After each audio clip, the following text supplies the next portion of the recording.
हे friend, तो ये जो बीजेपी की गवर्नमेंट पिछले 1.5 महीनों से स्टूडेंट की आवाज़ को नहीं सुन रही थी, उसी बीजेपी गवर्नमेंट को बिहार में पिछले 2 दिनों में दिखा दिया स्टूडेंट की ताकत। और ये बता दिया कि अगर बात नहीं सुनी तो ये मामला बहुत दूर तक जा सकता है। पिछले 2 दिनों में बिहार में जो पिछले 2 दिनों में बिहार में जो भाई प्रोटेस्ट हुए ना, उसने मोदी जी को इंस्टाग्राम पर आने को मजबूर कर दिया और वीडियो बनाने को। पूरी स्टोरी बताता हूँ। पहले तो बिहार के पटना में फर्स्ट दिन प्रोटेस्ट हुआ और उसी प्रोटेस्ट में इतने सारे बवाल हो गए कि बताइए कि बताइए स्टूडेंट खुद पूछ रहे हैं पुलिस वालों से कि कि आप लोग बताइए कि स्टूडेंट खुद पूछ रहे हैं पुलिस वालों से कि टीयर गैस की व्यवस्था है क्या। अरे कुछ व्यवस्था नहीं किए हो, और पानी ही चालू कर दो, रे वाटर कैनन ही चालू कर दो। और जैसे ही रे वाटर कैनन चालू होता है, भाई बिहार के जेनजी नाचने लग जाते हैं। भाई बिहार के जेनजी नाचने लग जाते हैं गए हैं। एंड जो अदर स्टेट में बैरियर होते हैं, वो अक्सर आंदोलनकारियों को रोकने के लिए यूज होता है, लेकिन बिहार वाले कुछ अलग ही निकले। उन्होंने बैरियर ही उठा के भागना चालू कर दिया।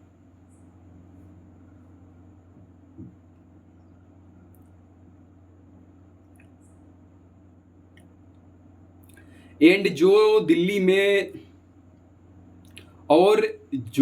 में दिल्ली की पुलिस ने स्टूडेंट के ऊपर जिस तरह से लाठियां चलाई थी और अरे बर्बरता की थी, उसका सारा बदला बिहार के स्टूडेंट ने ले लिया।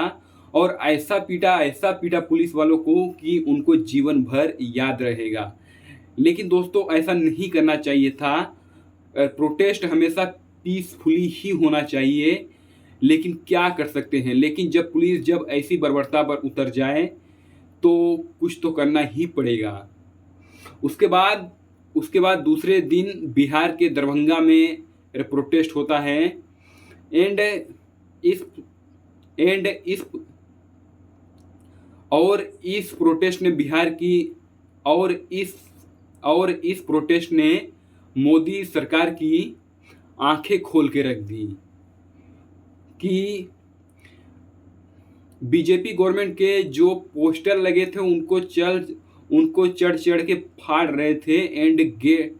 एंड उन पे जूते चप्पल मार रहे थे बीजेपी के विधायक। बीजेपी के उसी रैली में बीजेपी के एक विधायक मिल गए। उनकी तो गाड़ी का शीशा फीसा सब फोड़ दिया। एंड वो कैसे कैसे जान बचा के भागे हैं विधानसभा में, उसका वीडियो देखने लायक ही है। एंड दूसरे दिन जब दरभंगा में प्रोटेस्ट होता है तो फाइनली मोदी जी को समझ में आ गया। एंड दूसरे दिन जब दरभंगा में जब प्रोटेस्ट होता है, उसके बाद प्रोटेस्ट के बाद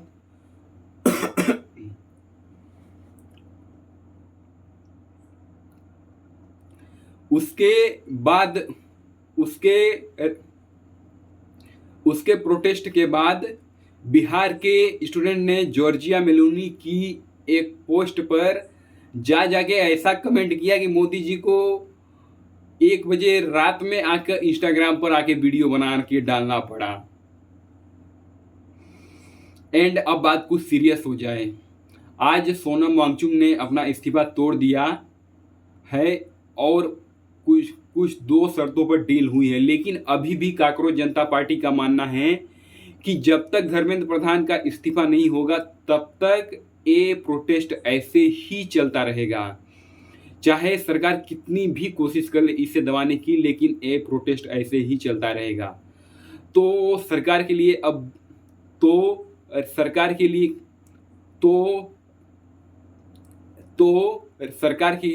तो सरकार के लिए बुरी न्यूज अब ये भी है कि कल है सैटरडे और परसों है संडे, वीकेंड है, तो कॉरपोरेट मजदूर भी पहुंचने वाले हैं जंतर मंतर पर।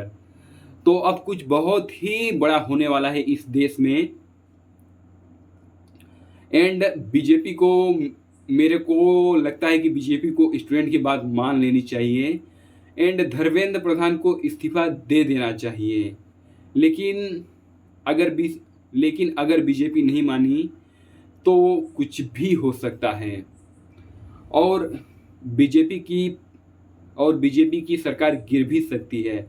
और अगर बीजेपी की सरकार गिरी तो उनको डुबाने में बीजेपी के दो महानुभवों का बहुत ही इम्पोर्टेंट योगदान होगा। एक है रवि किशन, दूसरे हैं मनोज तिवारी। भाई इनका कुछ अलग ही चल रहा है। ये लोग बढ़िया एकदम सफ़ेद सूट बूट टाँच के ये लोग बढ़िया अपना सफ़ेद सूट बूट टाँच करके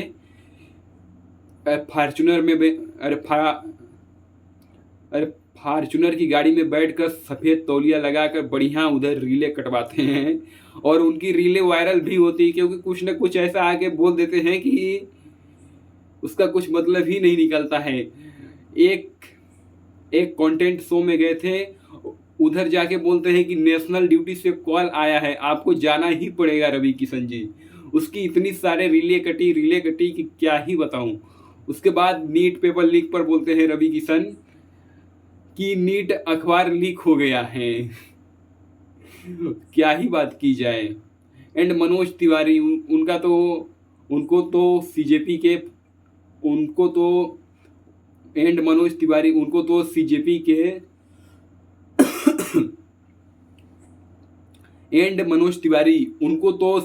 के जो स्पोक पर्सन हैं आशुतोष राका, उन्होंने ऐसा धोया है कि वो कभी अब ऐसे टॉपिक पर बोलने से पहले 10 बार सोचेंगे। उन्होंने बोला कि रिंकिया के पापा को तो दूर ही रहना चाहिए इन सब चीज़ों को।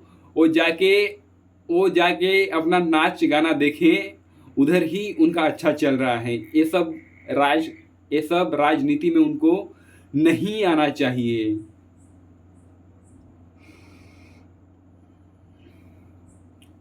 और भाई ये जेनजी इंस्टाग्राम पर सिर्फ रील ही बना के सरकार को झुकने पर मजबूर कर दिया है। ऐसी रीलें बना रहे हैं, खास तौर से मीम, उनके अजब गजब ही मीम बना रहे हैं।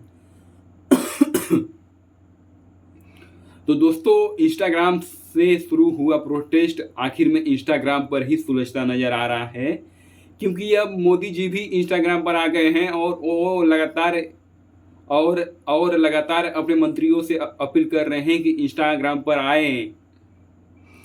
एंड उनके मंत्री बेवकूफ़ थे जो टीवी की बात मान रहे थे। टीवी पर कुछ अलग ही चल रहा था कि चाइनीज एजेंट हैं सोनम वांगचुक, इनको चाइना से फंडिंग मिल रही है। लेकिन अब शायद धीरे धीरे बाद न्यूज पिंच वाले अभिनव भैया ने पोल खोल दी है, जिसकी वजह से सबको इंस्टाग्राम पर ही आना पड़ रहा है। तो चलिए देखते हैं आगे 2 दिन में क्या होता है।